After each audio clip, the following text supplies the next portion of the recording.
जय हो प्रभु आत्माओं। भगवान श्री कृष्ण कह रहे हैं कि यह एक कार्य अगर आप करोगे तो निश्चय ही आप मुझको प्राप्त कर लोगे। प्रभु प्रेमियों, बड़े ध्यान से सुनना कि भगवान श्री कृष्ण क्या कह रहे हैं। हम जितना जानते हैं आपको समझाने का प्रयास करेंगे। भगवान श्री कृष्ण गीता के 9वें अध्याय के 34वें श्लोक में कह रहे हैं, हे अर्जुन, तू अपना मन मुझ में लगा, मेरा भक्त बन, मेरी पूजा कर, मुझे नमस्कार कर, मेरे में तत्पर हो।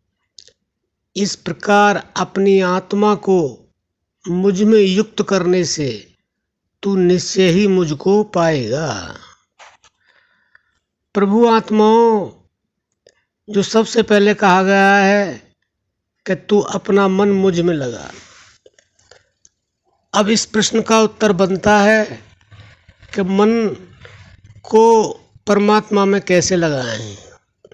मन को कृष्ण में केवल इस तरह लगाया जा सकता है कि आप अपनी आती जाती श्वास को देखते रहें तो आपका मन कृष्ण में लग जाएगा।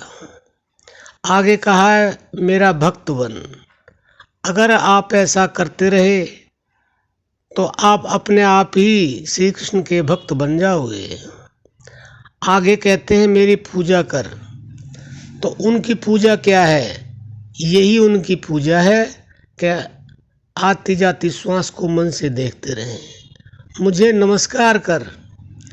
नमस्कार करने का भी अर्थ यही है कि वो अंतर्यामी नज़र आते नहीं हैं और हमारी शरीर की जो भी संरचना है, जो भी कुछ होता है, वह श्वासों के द्वारा होता है। इसलिए आती जाती श्वास को नमस्कार हो करें।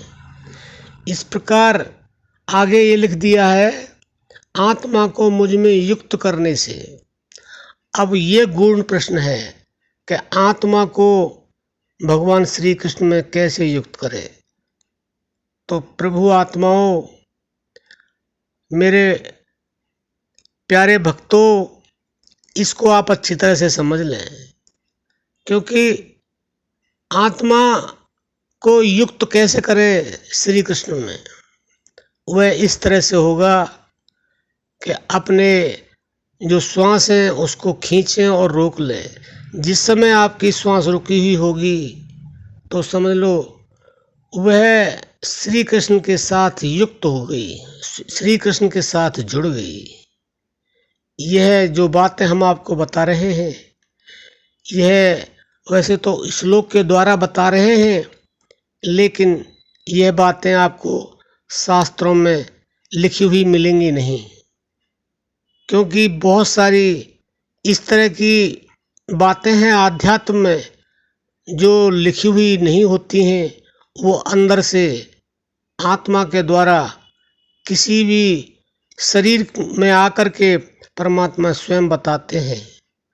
तो प्यारे भक्तों, प्रभु आत्माओं, हम आशा करते हैं आप समझ गए होंगे कि अगर आपको श्री कृष्ण को पाना है तो इस तरह से यह उपाय करें और धीरे धीरे धीरे धीरे आपको एक समय ऐसे आएगा कि आप श्री कृष्ण से जुड़ जाओगे, भगवान से जुड़ जाओगे, तो आपको वह सब कुछ मिलेगा जो आपकी कल्पना से परे है।